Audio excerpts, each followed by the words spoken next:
What's going on, everybody? It's your boy Juan from the Max and Juan cast.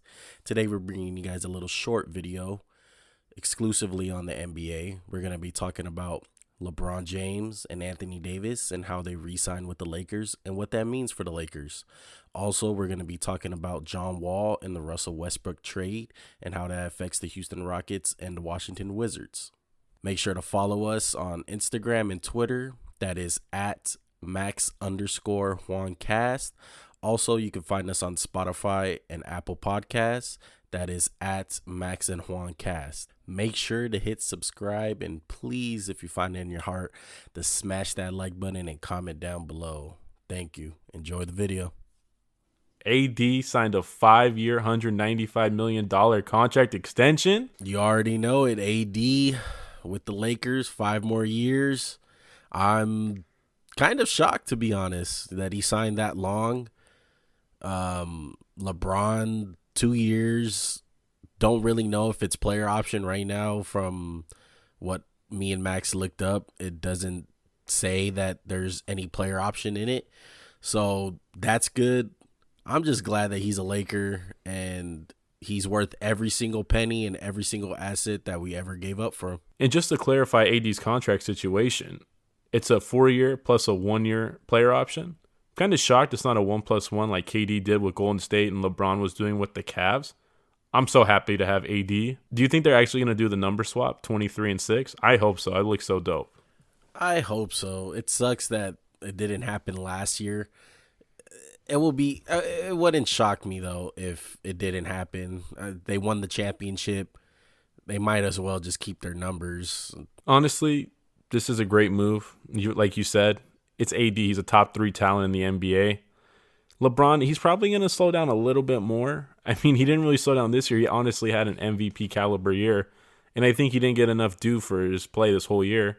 But basically, he signed a 2-year extension because after you get to like 38, you can't sign someone to like a max or some weird rule. I'm not honestly sure of it, but I know that was part of the deal of doing it. And apparently, he wants to play with Bronny. What do you think? That will be insane if that happened. If he played with his son, I can't think who else has ever done that in the NBA or even any sport. Has there ever been a son and father meetup like this?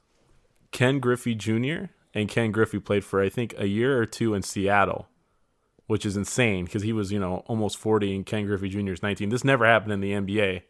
And I can almost hear the Jordan fans getting upset that LeBron might accomplish something Jordan never did. If Jordan fans are that petty, that's kind of pushing it. Way to go, Max, to go ahead and expose my MLB knowledge right there. I thought you were setting me up for like an alley-oop. I thought that was a lob. Oh, man. Just so you guys know, I'm not the biggest MLB fan. Max got to me on that one, but yeah, I didn't know that Ken Griffey played with his dad. That's crazy. Oh, insane. There was actually a funny play where like Ken Griffey took a fly ball from his dad and his dad like gave him the death stare. Just like imagine like Bronny steals the ball from LeBron for like a layup or something. You would imagine Bronny's a top 5 pick though. What did you think? At least top 10? Just off his name? I mean, would you draft Bronny just to get LeBron on your team at 40? I mean, I would, like, if you're like some bum team like the Knicks, I mean, maybe I do it. It's kind of hard to say with Bronny. He's so young. He's like a sophomore right now, and he hasn't even like finished growing yet. So if he hits like 6'8", but everyone talks about he's a freak athlete, so who knows? I mean, sky's the limit. He's got the genes to do it. Wait, are you saying that the Knicks are tanking for Bronny 4 years from now, 3 years from now? Is this what you're saying? Let me text James Dolan, and I'll get back to you at the end of the podcast. Hold on. Max out here breaking news out here. Who's your sources, bro? I talk to James Dolan regularly. We actually had lunch last week. He had a burger, I had a salad. I think you lost a lot of friendships right now after saying that. Oh, yeah. He's probably going to ban me from the Garden when I say they suck this year. I'd rather go ahead and hang out with a guy like Charles Oakley. That's more my style. You know what? I break bread with the guys with the money, all right? No, I'm just kidding. I honestly hate James Dolan. Some other breaking news in the NBA today is John Wall and a first-round pick made its way to Houston for Russell Westbrook. And my God, talk about winning 36 games a year Washington. Attaboy. Way to get up from that 30 to 36, because that's the dream, right? So you're saying you have no faith in Russell Westbrook and Bradley Beal, the dynamic duo in Washington now? Bradley Beal's going to request a trade in about 4 months. I'm calling it right now. Strip clubs in the Houston area are going to be so thrilled to get James Harden and John Wall. It's just going to be amazing for the economy of Houston. That's the biggest impact of that trade. Who would you put more money on leaving first, Scott Brooks or Bradley Beal? Can I get some odds on that? Like, no, that's tough. I'd say Bradley Beal. I don't know. Maybe Russ will change. Probably not. Scott Brooks. I don't know, man. Don't put me in positions like that. Well, we know how you feel about the Wizards side of it. How do you feel about Houston? What do you think they got in John Wall? It's hard to say because the guy hasn't played in 2 years. He looked good in like videos of him hooping in like a gym, but Ben Simmons' jump shot. I love to see that. The guy training in the offseason. Oh my God, he looks so good. Yeah, I mean Ben Simmons looks like a shooter in those gyms too. So I don't know. I feel like it's a good risk for Houston. I mean, I'm happy with the pick they got back. They've actually got some like picks back from having none. So, I mean, it was a risk, of John Wall. If he gets back to his pre-injury form, he's better than Westbrook, I think. What about you? It sounds like that John Wall going to Houston is going to get Boogie Cousins to go ahead and sign there. And it sounds like Harden is going to stay there, which I don't think is going to happen. So, I don't know if it was a future move to get another guy for Harden, or is this I know we're going to lose Harden, let's go ahead and get John Wall and rebuild with him?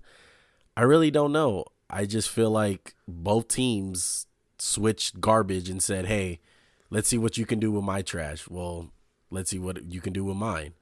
And basically that's what they did, because those two guys they're both guys who are not going to win you a championship.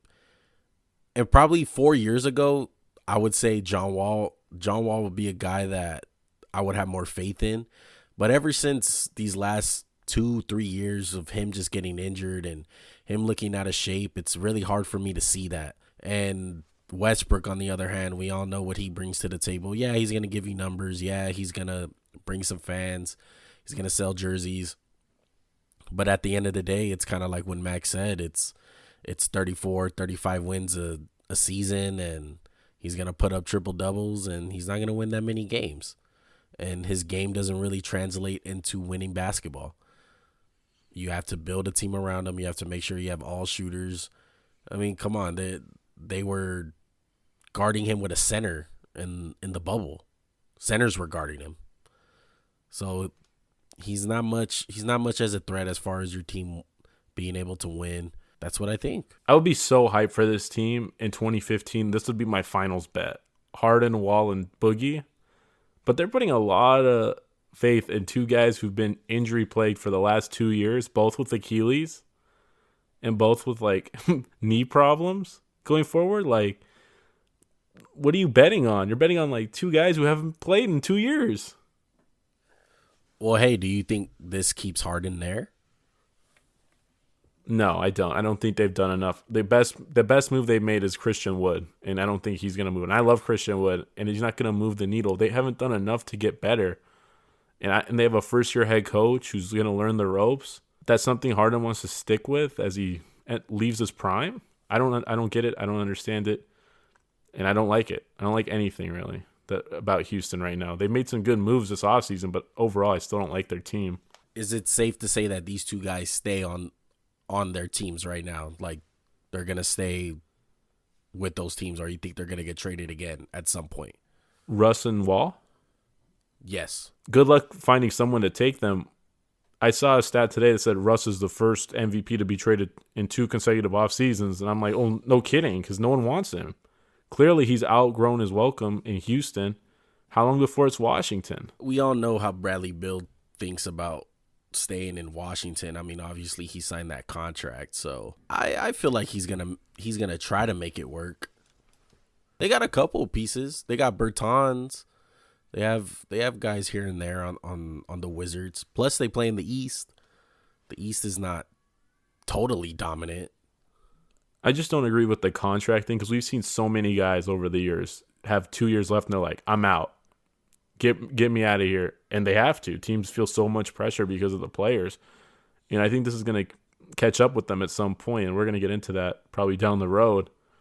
But honestly, it's not a vertical move. It's just a lateral move. We got a little better or potentially a little worse. And it's just about, I guess, a fresh start for both guys. And how many more fresh starts for Westbrook? John Wall's a second team, so I give him a little more of a pass. But how many more fresh starts for Russell Westbrook before we see, like, this is what this guy is? He can't change. I don't believe he'll change. So just the way that you're talking about it, I think I kind of know your answer. But who would you take right now as fresh team? And you got two of these guys on the board. They're the best players on the board. And it's either Westbrook or Wall. Who are you taking? I'll take Wall just because I know what Westbrook is, and he's probably a better player, but he's not better for my team around him. So Houston won the trade? I would say so, yeah, because they got a first-round pick too, and Wall. Granted, it's scary, the injuries, but I'd say Houston's the winner. What about you? I would agree. Houston is the winner. I like that they got a draft pick out of it. And like I said, it's kind of like a wash. So as far as the players go, so I like the fact that they got a draft pick out of it. And a little bit more faith in Wall, just because there's a little bit more unknown.